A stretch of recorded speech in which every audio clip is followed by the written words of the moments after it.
gentlemen, good morning. It is great to have such a good crowd at 9:30 in the morning on such a challenging topic as we're going to be discussing for the next hour. My name is Richard Davis. I'm the Vice-Chancellor in Swansea University, but this session is about global issues. We are all global citizens in this session. We're addressing massive issues. These 17 Sustainable Development Goals of the United Nations, which apply to all countries. And they are incredibly challenging. And I don't think we should be embarrassed at all by saying, as so often happens when you really try and do some very big things, there are contradictions. If you emphasize one of the goals, it could make it more difficult on other of the goals. But they are totally all embracing. And we haven't got time for me to read through them all, and every goal has got detailed performance indicators, how to measure what we should be looking for. But ranging across poverty, hunger, health, education, climate change, gender equality, water, sanitation, affordable and clean energy, urbanization, environment and social justice, decent work and economic growth, industry, innovation and infrastructure, reducing inequalities, life below water, life above water, life on land, peace and justice, and actually strong institutions. And then what is the final of these goals? It's partnerships to achieve goals.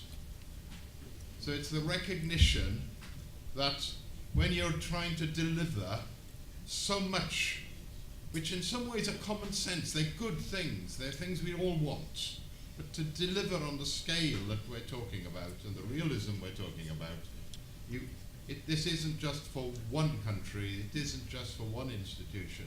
It's something we've got to partner, we've got to create capacity for change by working together. That's the final message. But actually, I have to admit, I'm not the expert on these topics at all.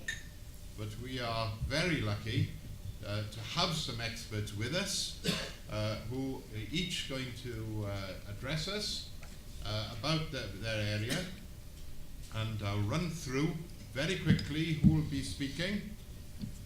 We have Dr. Siti Hamisa Binti Tapsir, Director General, the Ministry of Higher Education here in Malaysia, responsible for the whole of higher education in Malaysia. And I've already learnt a huge amount of things going on in the development of higher education here. Then we have Professor Graham Kendall. He's the Provost, in other words, the boss and CEO of the University of Nottingham campus here in Malaysia. Then we've got Professor Walter Olor. He's the he's the president of the Walter Olor Foundation from Nigeria, and very welcome. Then we move on finally to Professor Syed Azam Ali, the Chief Executive Officer of Crops for the Future here in Malaysia.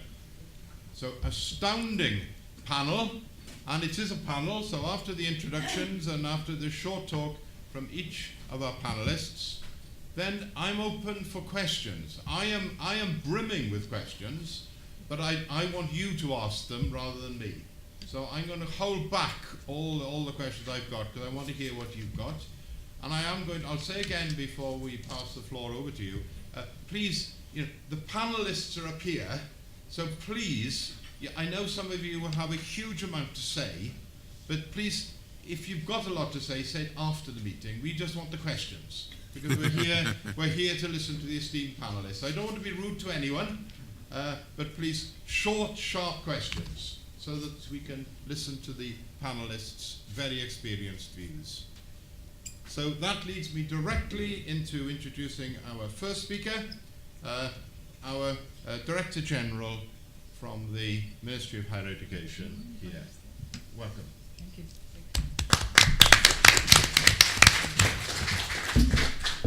Good morning. Assalamualaikum warahmatullahi wabarakatuh. Thank you, Professor Richard Davis. I used to teach in University of Technology Malaysia, so that's why I would rather stand here and thank you. I joined the Ministry of Higher Education in 2009. I was a DVC, Deputy Vice Chancellor for Academic in University of Technology Malaysia. I was teaching in the university for 20 years before that. What I'm going to present today is on our collaboration with several nations. We have 1.2 million students in the country. I look after both the private and public universities that encompass the academic, governance, research, industry collaboration, and anything under the sky. We have 20 public universities, 53 private universities. Most of the private universities are focusing on talent development. Only last 5 years, some of them started to do research. Most of the research are conducted by the public universities.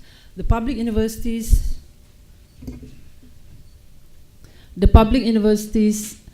are divided into 3 categories. Next, please. One is research university, secondly is Malaysian Technical University, and third is Malaysian Comprehensive University.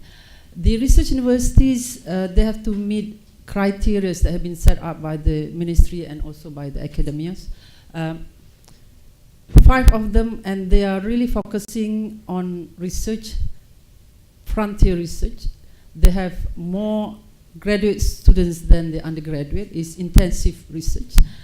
And the Malaysian Technical Universities, which is the second category, they focus on engineering and science, engineering and technologies.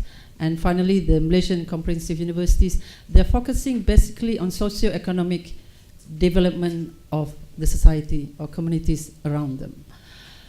In 2015, the Ministry of Higher Education launched Malaysia Higher Education Blueprint for 2015 to 2025, and there are 10 shifts altogether, and shift number 7 specifically focus on innovation ecosystem. But prior to the blueprint, we used to have National Higher Education Strategic Plan with 7 trusts, and one of the trusts was enculturation of research. So we have moved from enculturation of research in the 90s and early 2000s to innovation ecosystem. When it comes to collaboration, we believe that we need to collaborate. And most of us in the 90s and 80s graduated from universities in UK with PhD. And that's why we have a huge number of collaboration between universities in Malaysia with the UK universities because of the supervisors and whatnot. But we also have collaboration with other countries such as Japan, a Science and Technology Research Partnership for Sustainable Development, SUSTREP, from 2012 to 2020. And Look East Policy, 2015, and Japanese JSPS Asian Core Program from 2012 to 2016. We are renewing our partnership with the Japanese government. In terms of our collaboration with UK government, we have this one project is called Newton OMA Research Program that is under the Office of the Prime Ministers. But part of that program, we started in 2016 with the RC UK, and it is called Matching Research Grant. Why is Matching Research Grant? Resources, no matter how much is given to the universities, is never enough. So we figured out that we have common challenges. For example, energy, healthcare, climate change, and also environment. Rather than each nation doing their own research on these similar areas, we figured out that if we can work together and map out areas of common interest and do our research together. So that's why we came up with the Matching Research Grant. So we fund our researchers, and RCUK fund their researchers, and they work on the same areas, and they share the data, they share the resources, and we can maximize the research grant that is being provided by the government. So instead of with the 400 million grant, now we can expand it. Hopefully one day will be twice that much. We have other collaboration as well with the government of China. For example, we had recently secured some funding for our own researchers as well. Basically, there are 4 main areas that we focus on: the fundamental research grant that we provide, transdisciplinary research grant, prototype development research grant scheme, and long-term research grant. My challenge is to keep each university focused on the area that they are supposed to excel in. For example, for the Malaysian technical universities, I have to make sure that they maintain engineering and technologies, but some may creep on doing social sciences. So that is the challenges that I face. One. Next, please. Right. When it comes to sustainable development goals, it's cutting across all those 17 areas. But like Prof. Davis was saying, it is the number 17. It's about partnership. Right.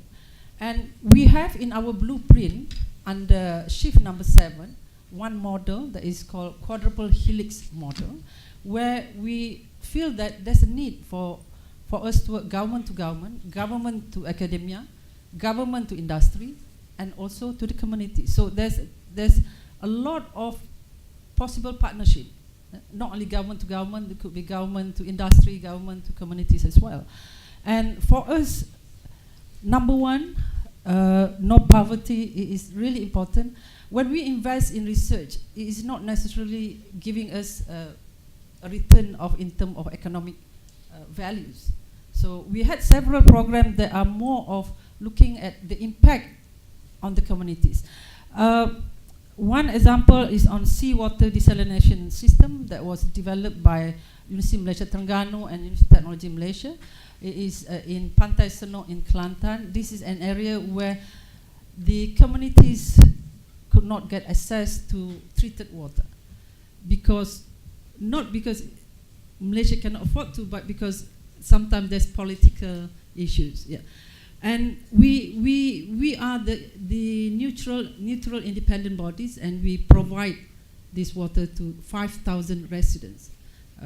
It means a lot to them and to us as well. There's no economic return for us, but the impact on the communities. And then we have the Padi Putra. This is developed by the University Putra Malaysia, where it enhanced the yield of paddy from 3 tons per season to 7 tons per season. You can imagine the income to these folks in this village. So these are some of the examples that have been doing for the translational research that is impact to the society. What's next? What's next for the higher education 4.0? Next, please. I'm sure you are aware with this book that has been given to all of you. Yeah. The framework, there are 4 trusts altogether. Yesterday, Datuk Kamil presented on future ready curriculum. And on research and innovation, we have 4 strategic areas. One is pioneer culture, research alliance, and partnership. So partnership is really important to us. We welcome any countries and universities that are willing to work with us on expanding our collaboration.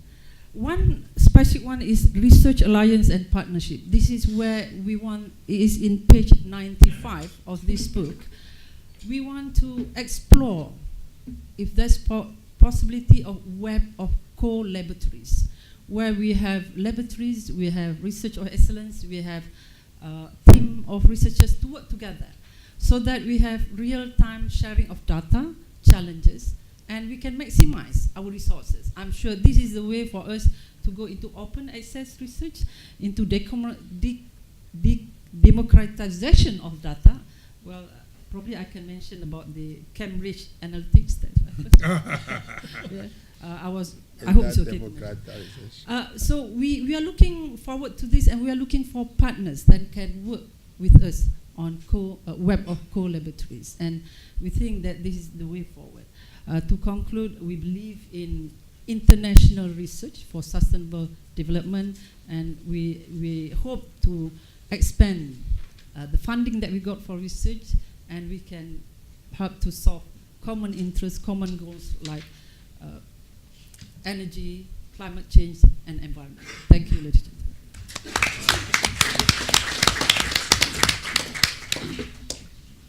Well, may I compliment you on perfect timekeeping as far as the chair is concerned, and straight on to Professor Graham Kendall.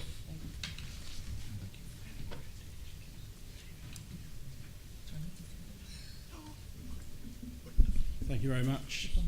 And that in set the tone, we now have to stand up at the lectern rather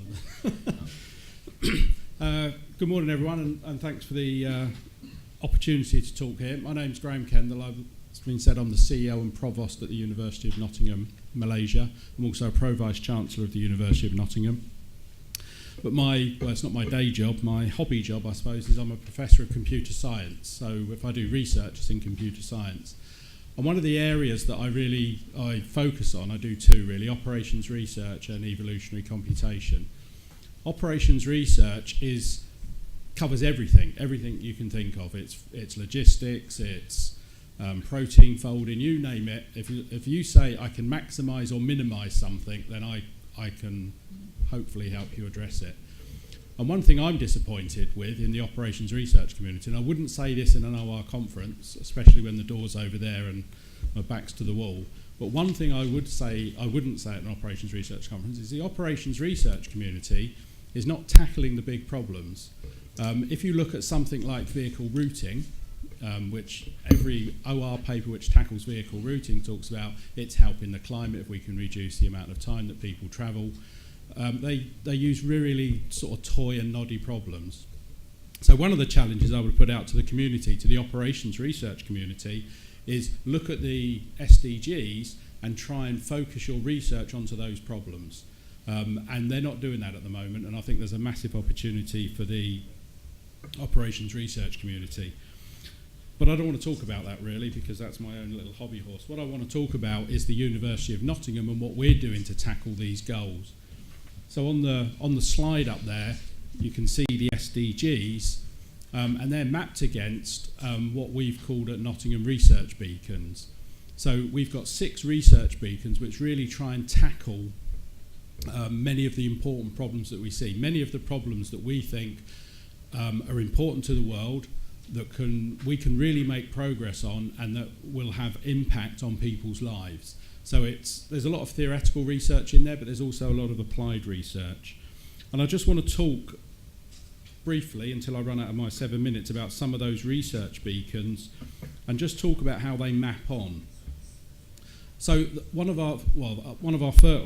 first research beacon I've got listed down, they're in no particular order, is future foods.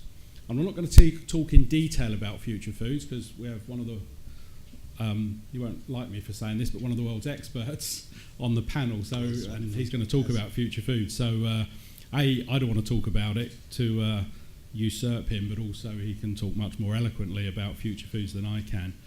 But if you look at the slide, you can see that future foods appears on many of the SDGs. So it covers, I won't read these out for all of them, but it covers number 1, 2, 6, 7, 10, 11, 12, 13, 14, 15 and 16. So any progress we make on future food will actually make significant progress, or will help towards the sustainable development goals. Another one that we're looking at is called the Wrights Lab. Now I knew nothing about this when it was set up. I didn't even know what the Wrights Lab was. But the Wrights Lab is strategically aligned with the SDGs, and what the Wrights Lab aim is to basically put themselves out of work. They want to get rid of modern day slavery by 2030. Now when I spoke to 2 of our researchers, the people who are leading the Wrights Lab, Professor Todd Lamond and Professor Zoe Trod in the UK, they're based in the UK, I said, what do you mean modern slavery? I thought that was, slavery was abolished many years ago. And they said, no, there's more people in slavery today than there was back in the day. So it's something like 46 million people are in modern day slavery. And you can define it in different ways, but one of the people, Professor Bills, that works in the UK, actually defined a slavery index, so you can look at each country and see how they do on this index, and that's an internationally used metric now. And they want to get rid of modern day slavery by 2030. Modern day slavery covers many things. It's if you go into employment and your employer takes your passport away, or if you're working below a minimum wage, or you have to do a job that you don't really want to do, and you get board and lodgings but maybe don't get paid. So there's many ways to divide in modern day slavery, but there's 46 million people in modern day slavery, and the aim of the Wrights Lab is to get rid of modern day slavery by 2030, which aligns with what the SDGs want to do. But actually the research they're doing is very interdisciplinary, so I was very surprised to hear about modern day slavery and what they're trying to do, what the Wrights Lab is trying to do. And one of the things they do is they use satellite imaging. And apparently, and I don't know the technology behind, well, I know the technology behind satellite imaging, but not how they use it in the Wrights Lab. But you can look at images and you can work out if there's modern day slavery going on. So, for example, if there's a forest, or there should be a forest, but there's actually logging there, it's probably illegal logging, and that's probably being serviced by modern day slaves, i.e. people who shouldn't really be doing it. So they're doing some fantastic work, and they're hitting SDGs 1, 3, 4, 5, 8, 10, 13 and 16. So we're covering those. And we're also doing precision imaging. The University of Nottingham is well known. It received a Nobel Prize for its work on MRI, and we've reinvigorated, well, we've always been known for that, but we're reinvigorating that area of our business. We're also looking at propulsion futures. So one of our aims is to work on an electric aircraft. And again, it's not something I know about, but when you talk to people who know about it, they're very passionate about it. And it's obviously a massive challenge to put an aircraft up which is run purely by electricity. But if we can solve that, if we can achieve that, we're not the only people working on it, then it will be a significant move forward. One of our other beacons, the fifth beacon, is around green chemicals. We've recently opened up a carbon-neutral chemical laboratory. That was funded by GlaxoSmithKline. And again, if we can move to carbon-free chemicals, that's a massive step forward in that area. And then the last one we're doing, which really aligns with more of the work that I do, our last beacon is on smart industrial systems. And that covers everything from virtual reality, augmented reality, immersive reality, artificial intelligence, big data, and data analytics, and many other things. And it's really about smart homes, smart city, smart technologies, just trying to make people's lives easier, but also hit the Sustainable Development Goals. And that particular one, smart industrial systems, if we can achieve our aims in that, we'll hit number 6, 9, 11 and 12. So if you look across the SDGs, and actually we didn't set our 6 beacons up to address the SDGs, but when we set our beacons up, because there was an open call at the university, you can imagine it was quite competitive. When we set the beacons up, then they were asked to match them on, or to map them onto the SDGs. And actually, I mean, I guess it's no surprise that our 6 beacons cover all the SDGs in some way, shape or form, and some of them actually map over onto many. So if you look at number 12, responsible consumption and production, that's covered by future foods, green chemicals, propulsion futures and smart industrial systems. So if our 6 beacons can be successful in addressing the areas they've outlined, we will make significant impacts, I would hope, on the Sustainable Development Goals.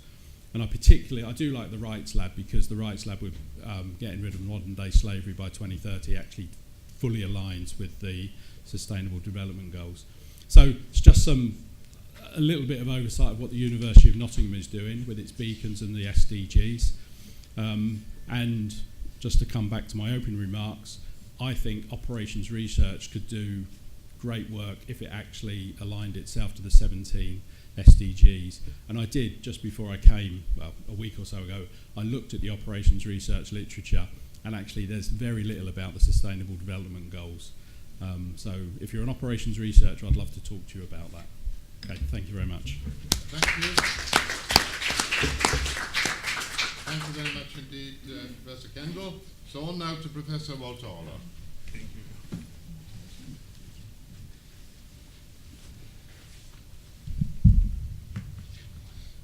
Good morning, Mr. Chairman and panelists and distinguished participants.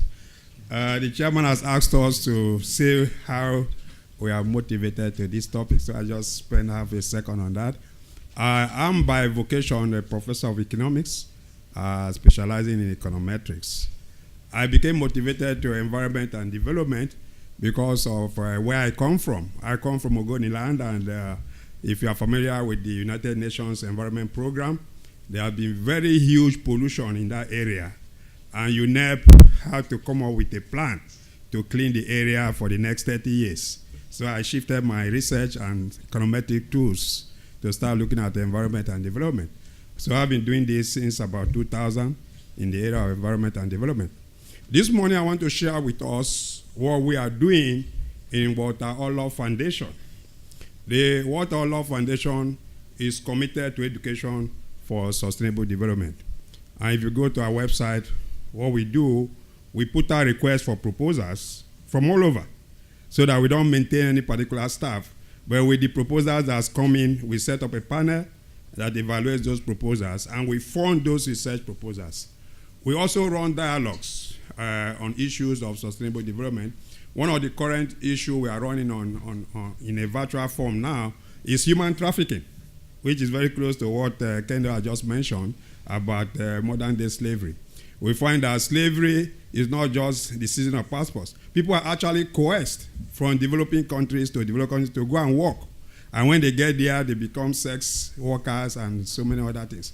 So, but that's not the truth. So, on Walter Oller Foundation, we are still open to solicit requests for proposals, and we seek funding from donors, mostly the oil multinationals in the Niger Delta. They haven't said that. The other thing I want to share with us is the work I've been involved in with the Global Consortium of Higher Education and Research for Agriculture, GCHERA. GCHERA was organized in 2000, essentially by Iowa State University. It was organized in Amsterdam, but it's now a network of over 200 institutions, similar to what Cheryl of University of Pretoria was sharing with us in the plenary.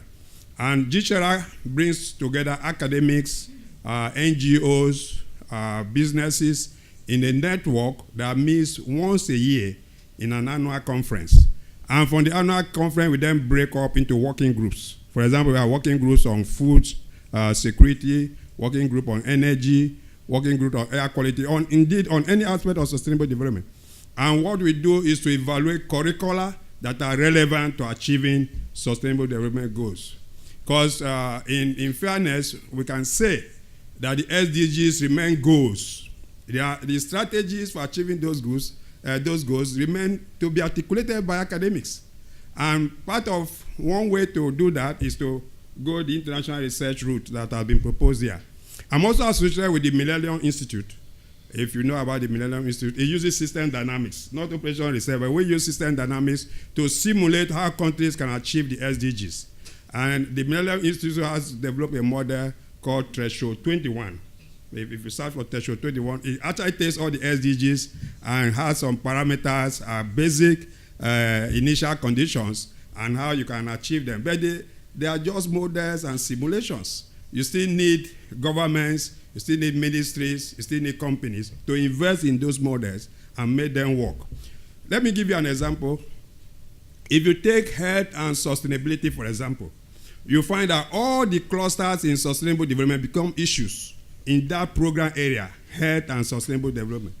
You have air quality issues, you have water quality issues, you have issues of a clean environment, you have issues about quality of life, you have issues about climate. So just by picking one program area, the consortium can concentrate for the next 3 years in working just on health and sustainability. The same thing if you took education and sustainability. You'll find that almost all the goals of the SDGs remain to be articulated there. Having said that, I want to also say a little bit on SDGs in general. The Sustainable Development Goals, which have been, I think, 2030, that should be achieved by 2030. We're already in 2018, so that leaves 12 more years. I believe by 2030 we'll meet again and see how far they have been achieved. The implementation of those goals are actually at our own level. That is what you can do, what I can do, what every one of us can do. We are trying in the Watolo Foundation to mobilize effort, mobilize resources, mobilize intellect to build capacities. I think that it is the responsibility of educational institutions to build those capacities. Even in our training, have we been able to work SDGs into our curriculum? I think that in a multidisciplinary way, sustainability can be built into virtually every program in the universities.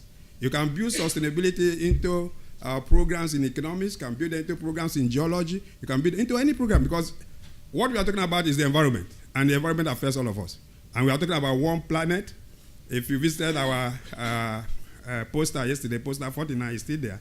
We are bringing out the issue of climate change, and it's been estimated that about 7 million people, in fact, will die based on increases in temperature. 4 degrees centigrade between now and 2030. There are going to be change in the vectors of disease will completely change. Some diseases that we are classified as being in the tropical area will suddenly become temperate disease. And some that used to be temperate will suddenly become tropical disease. So climate is an important area for all of us to invest both our intellect, our funds, and combine in a collaborative way, globally collaborative. It's not just international between two countries, globally. And I think that the way to go is to have consortia. Can have consortia for food security, consortia for health, consortia on any of those clusters. Thank you, Mr. Chairman. Thank you very much indeed. Thank you. Well, thank you very much, Professor Olo. So we go straight now to Professor Saeed Azam Ali.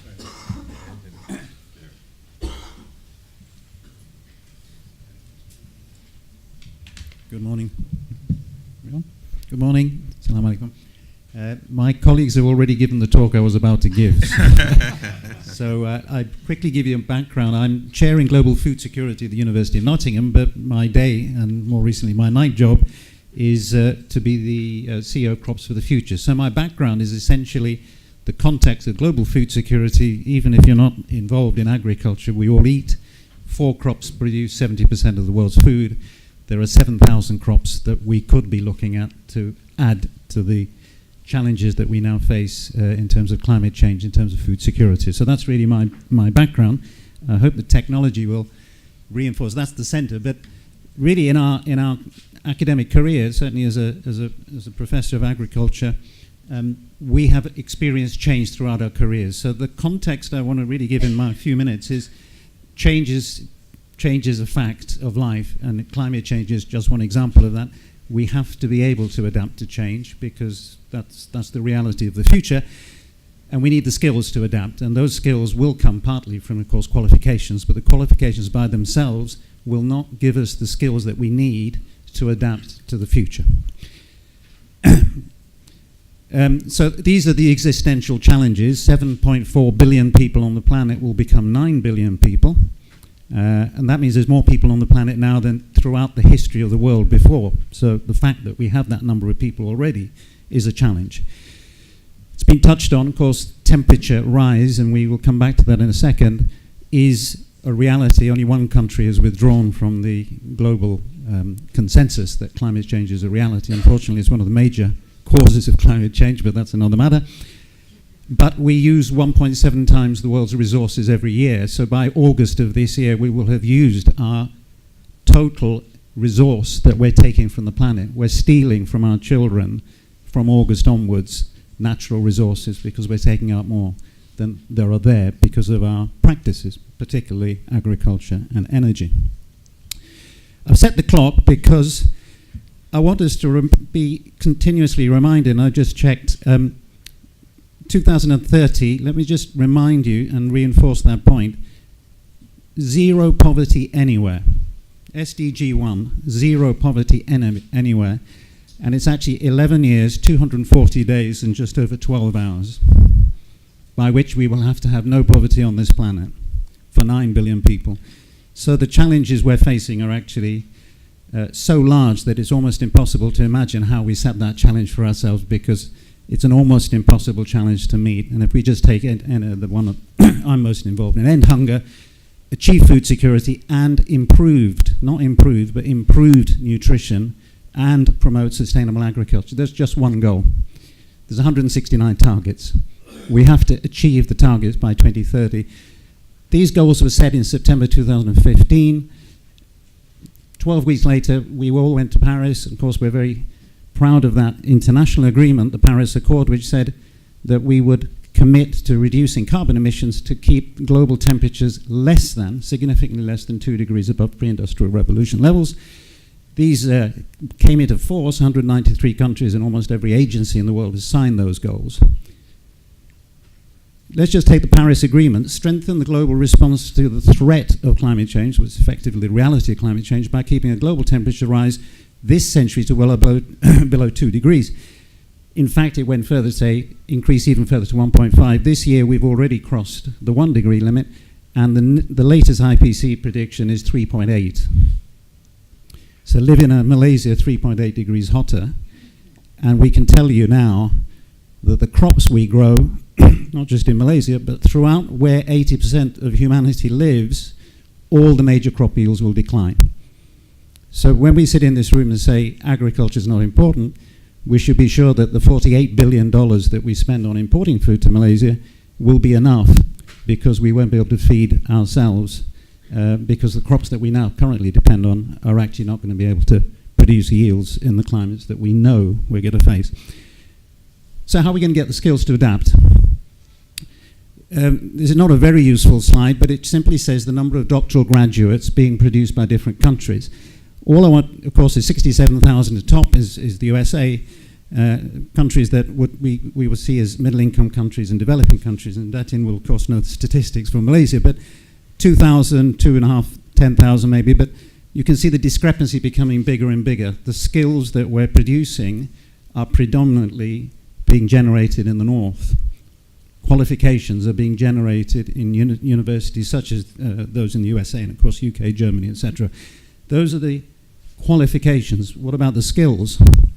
If we look at youth unemployment in Malaysia, and these are national statistics, most of our unemployed are young people, and of more concern, it's more likely you're unemployed if you have a degree. Because we're looking at the slide on the left here, 15% unemployment in tertiary educated young people, whereas if you have no tertiary education, your unemployment likelihood is only 9.8%. So unemployment of graduates is a global issue, and those issues are actually particularly relevant when we talk about skills to adapt. Qualifications by themselves are not going to give us the skills, but they're not actually giving us the skills for employment based on these numbers. Now, my area is food security, as you know, and we've really changed it completely, and I'm responsible for an initiative called the Global Action Plan for Agricultural Diversification, SDG 17, that has been referred to already. We have to diversify, but to do that, we have to do it by demand-led rather than supply-driven research. We cannot any longer do work in laboratories that one day we hope will end up being used by consumers or end users. We start with the market, because without the market, we can't actually demand support, because there's no demand for those crops or those products. And that changes the whole dynamic of how we actually do research. It's to actually say, what is the need for the research, and how do we fulfill that need by actually a supply chain of research and, of course, qualifications. The core to that is data. It's been referred to already by Graham, but data is the critical issue. And we're developing, sorry, I'm croaky this morning, but this is how we're developing a global database for alternative crops, and it's not starting from scratch. It's taking all the databases that are there and interoperating between them to create a global knowledge system for alternative crops. We can do that because the database is already in existence. We only have to add to that the new crops and the information we need to connect those databases together. So it won't be breakthroughs, it will be integration that will actually see us go forward in terms of data management. Just to finish, but this is the real slide, and I want to give credit to my colleague, Dr. Maysoon Mustafa, who's responsible for this initiative. what we're saying is we have to adapt to climate change, not by just qualifications, but at every level. Schools have to adapt to climate change. Farmers, of course, in our case, businesses, villages, communities, consumers, all have to adapt to climate change. So we need skill sets that are not purely qualifications in universities and professors standing here talking to you. It's actually how do we instill those skill sets in each of our institutions, and it was referred to by Professor Walter just now. We have to build the capacity and the skill sets across the whole range of society if we're actually to address this huge global issue of climate change. And I just give the example of Malaysia, but this initiative called ADAPT is essentially to say we have to make every institution, and Datin will know the challenges in a ministry of cross-ministry integration. When we have to meet these challenges, sorry about the graphics moving quite quickly, but you can see that the ministries, the agencies, the universities all have to work around the goals, and those goals will still be there, but our individual institutions, it's too big for one person, it's too big for one PhD, it's too big for one country, and of course, as Datin has mentioned, collaboration will be the key to this, because without that collaboration, we don't have a chance of meeting any of the 17 goals, let alone goal number 1. Thank you. Thank you very much.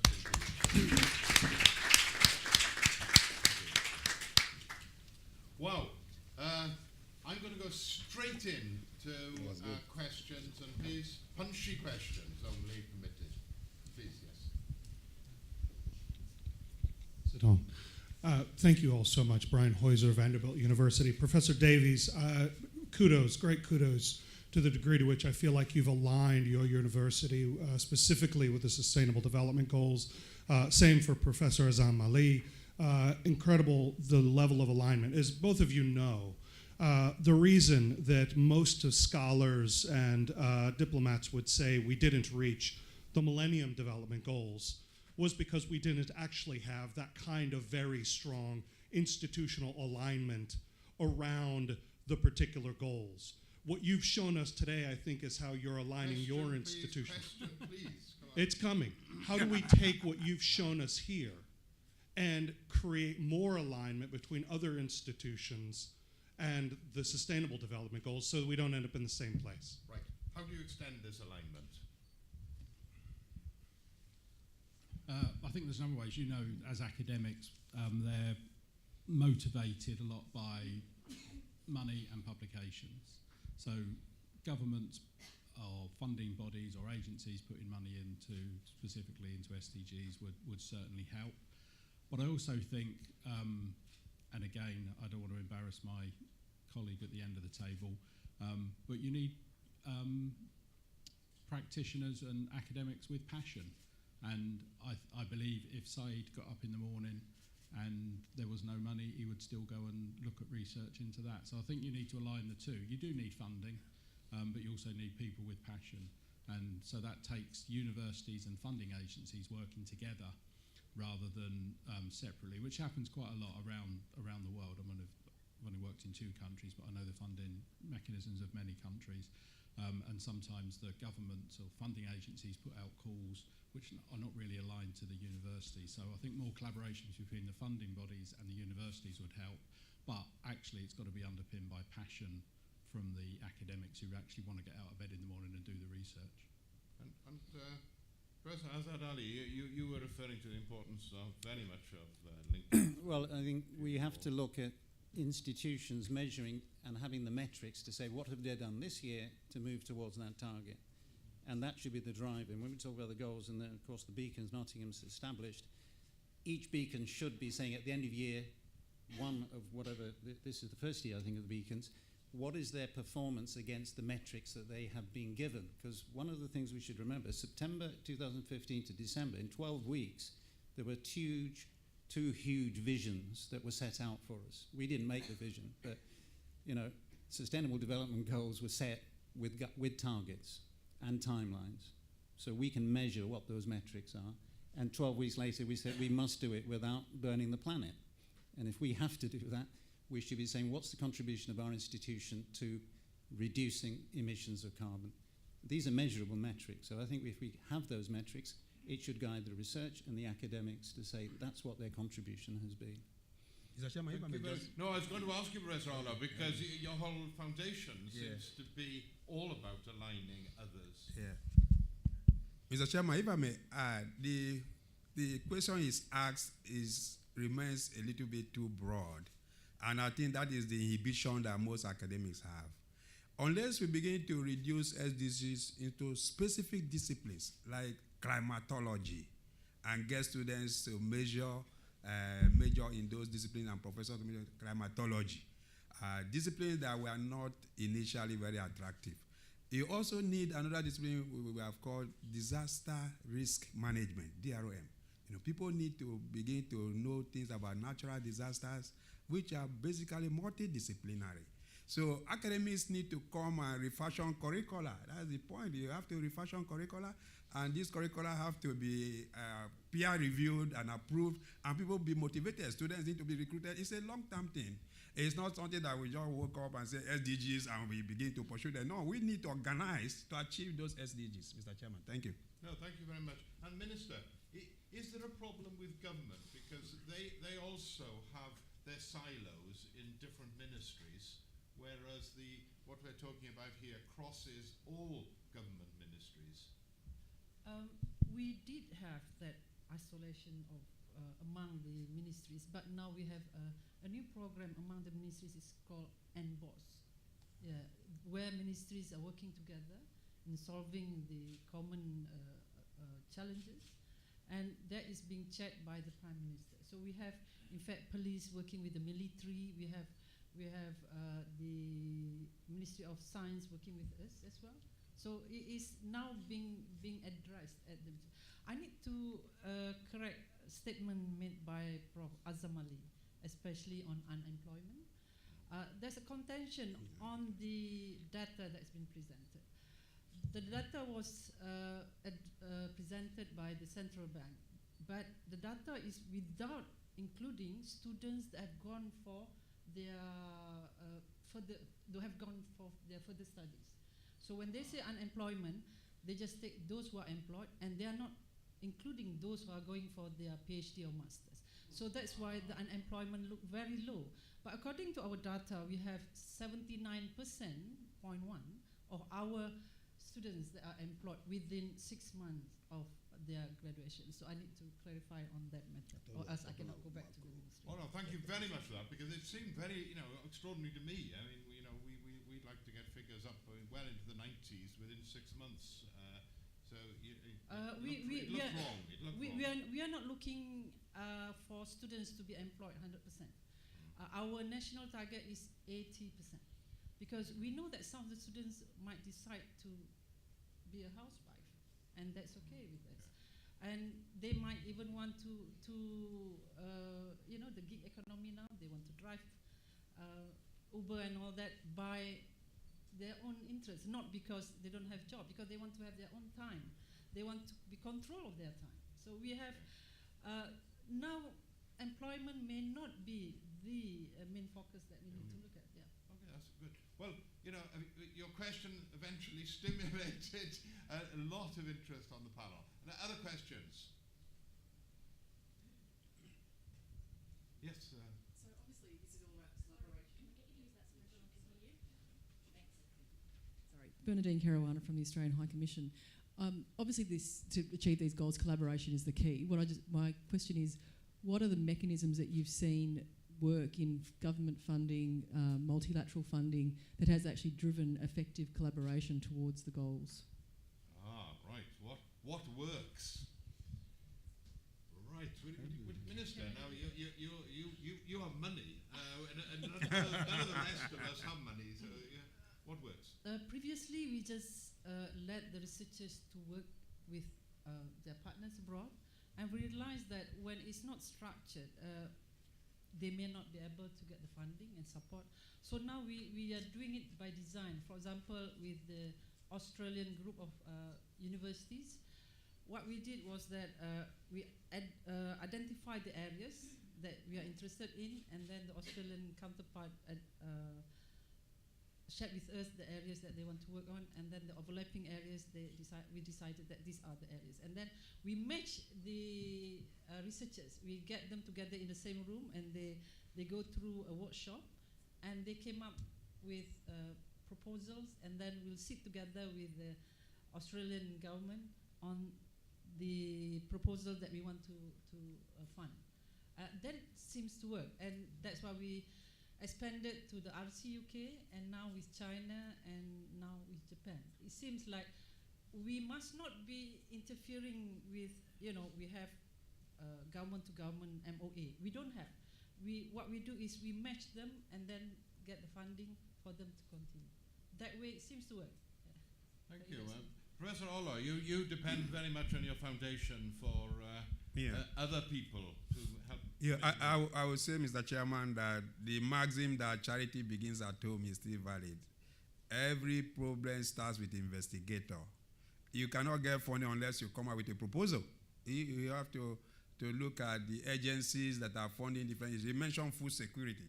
For instance, in the GCHERA, the Global Consortium on Agriculture I mentioned, we put out a program called IHEP, International Higher Education Loan Program, to support research, particularly to build capacity of young scholars coming from developing countries. And IHEP funds entirely a master's program and help them to start research. So the individual investigator has to look for sources of funding, and the funding is there. My president in Iowa State said, every good idea attracts its own funding. So I would say so. That's great. So do our academics have a similar perspective here? I'm just briefly, I'd back up what Datin City said in her talk about there's a fund between the UK and various countries, Malaysia being one of them, called the Newton Fund. It's called Newton Fund in the UK. And that's been really successful. And I think it's successful because I was involved in one Newton Fund where we were looking at dengue, and dengue is, a problem in Malaysia. It's not a problem in the UK, but that doesn't mean that there's researchers in the UK who can't do that. So what the Newton Fund enables you to do is to bring the best research from the world to look at a specific problem. Whereas if we try and look at dengue here, we might not be looking at the best, we're not going to have the best researchers to do that. And similarly in the UK, if we look at a specific problem, there could be research in Malaysia. So I think more of those type of awards, or government-to-government collaboration awards, would be really welcomed. I think there's challenges in that because the UK way of funding research is totally different from Malaysia's way of funding research. Neither of them are perfect, neither of them are right or wrong. It's just different, and trying to match them together has created some problems, or some challenges, not problems actually, some challenges. But the more we can do where you're bringing the best researchers in the world, not just the best researchers nationally, I think is welcomed. So, Professor Ali. Thank you. We're putting all the pressure on governments and institutions and academics to deliver the Sustainable Development Goals. What about the private sector? And if the private sector isn't involved, it's signed. All the development agencies, all the big companies have signed up to the Sustainable Development Agenda. But they haven't yet demonstrated how they're committed to that in practical terms. They call it corporate social responsibility, or they give some money to do some nice things. But where is the Sustainable Development Fund from the private sector, who are major agents of the issues that we're facing? So if we have the private sector working very closely with all this academic talent, we can actually see how we can address the goals with partnerships, because again the metrics will demonstrate what that company has done, and it's not just how much money it's spent, but what its contribution has done towards the sustainable goals that it's actually signed up to. No, thank you very much indeed. And I mean, from the chair, if I could just really add to that, we cannot expect governments around the world to fund all that's needed. I mean, they're never going to be able to do that. In a lot of countries, in fact, government funding for research has come under huge pressure. We have to work more broadly, and that is a responsibility of universities to persuade. It raises ethical questions when you're working with people who've got deep vested interests. And those are things we've got to learn to be able to manage. But on to other questions.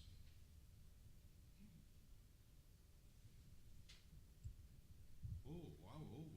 What? Anything else? Are we? Oh yes. Yes, right, sir. Simple question. What do the panel think is the probability that we will achieve the first two Sustainable Development Goals? Probability. 0.81 or something. Probability. I think this has to be verbalised rather than a strict number. Professor Alder, you seem excited by Yeah, that. probability. When it goes to probability, it's going to the statistical issues. I think, like you said, there are certain goals that people are putting more effort in. I know that food security is the program area that almost everybody is concerned. My colleague here, Sadim Ali, is chair of a consortium that is on crops and all that. And food security has always attracted funding, particularly even from government. I know that USDA, even the UN have things on food security. There are areas that are neglected, so we can't really say probability. Air quality, for instance, water quality, in fact, the entire issue of a clean environment. So you can take some program areas and say the probability is high or almost 1 for achieving, and so you can say the probability is 0. It becomes a question of statistical measurement. But I think the important thing has been discussed here that different countries, in fact, researchers should set metrics. How do you measure performance? How do you measure performance against goals? And this can be done even at country level, can be done at multilateral level, can be done on a global level. Thank you, sir. Thank you. Any other panelists? I'd say a probability of 0.25 with a confidence level of 0.1. Thank you. Right, unless anyone else wants to add anything. I agree with the statistics there, but the issue is, and we're not here surrounded by young people, but they will have to determine the future. And at the end of the day, one of the metrics that's interesting is people now, when they look at their employer, say, does my potential employer have environmental policies, ethical, etc.? So young people now are determining their employment preference by the ethical standards of the company that they're applying to work for. If that can be driven towards these goals, we can actually transform, the next generation can transform these goals towards perhaps not achieving them, but getting much closer to them than currently our generation is doing that. So could I follow up to that? Because is it important actually focusing a lot on precise achievement? Because is it getting the direction of travel that's right currently? You're right. It's a question. You're correct, Mr. Chairman. I think getting the direction of travel right is important thing, so that we are not turning in the negative direction. Getting the direction of travel right is important thing. I think that's right, but I think you've got to have some way of measuring it. I mean, if we're saying we get rid of global poverty by 2030, we've got to know whether we've done that or not. I mean, we could get to 2030 and say, yes, we've achieved that, but we've got to have some way of saying, actually, have we really? So I get in the direction of travel and making any progress is good, but you've got to have milestones and you've got to have some way of measuring it. So what's your feeling, Minister, on this? Does your government actually look closely at the deliverables by 2030, or are you trying to align in those directions? First and foremost, we have to look at the need of the nation and align it to the Sustainable Development Goal. Of course, when we talk about poverty, Malaysia has less than 1% poverty. But Malaysia also is facing with all these, like you said just now, Prof. Graham, about you were talking about slavery. And we are facing with migrations of our neighbors to Malaysia. And while we have achieved less than 1%, but we have people that are coming to Malaysia. I think you face that as well in UK. You have those refugees. And it is something that an ongoing issues that we need to address. Stateless children, how do we address stateless children? Because those are the people that are going to belong to the poverty level less than, more than 3%. We may be able to address issues in our own countries, but there are other things that contribute to the poverty level. It's not a simple answer, it's a very complex. We cannot just ignore our neighbors when they come to our country. So, well, in fact, that's a very powerful final comment from the panelist, and indeed, because everything is in a context. Global politics is constantly putting people off course. So I think from my crude way of looking at it, you can have a direction of travel, but things are going to happen. yeah. You're going to have the noise, you're going to have the unexpected, you're going to have the turbulence that we're always going to have to move through, which is perhaps part of the sort of skill set about adapting that we heard about. Well, I want to compliment the organisers because I was just asked to chair this session, not to compile the programme and select the speakers, but it really was a brilliant coverage in my view, if I can represent the views, looking out at everybody and seeing the engagement for the last hour. And we had these different levels coming through. People were thinking at a system level, people thinking at an individual university level, thinking from independent foundation level, people looking at the enormity of the totality of it all as well, and referring to players who may not be here, but their importance of private industry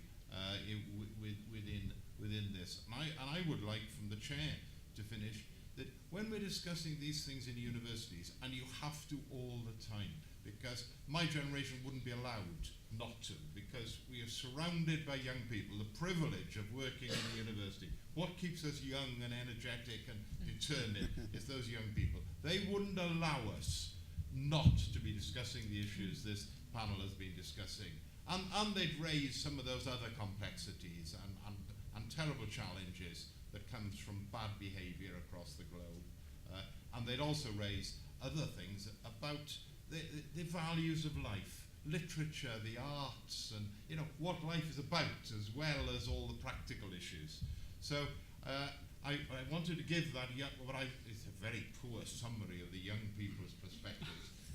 But I'm missing all those 18-year-old, 19-year-old, 20 absolutely shouting with their banners, telling us, we've let the world down, our generation, and we've got to get better. Well, we've heard a lot about people who really want to get better. Thank you to the panelists. Thank you to the audience. Well done. Thank you. Nice to see you. Nice to see you. Kendall, great to meet you. Oh.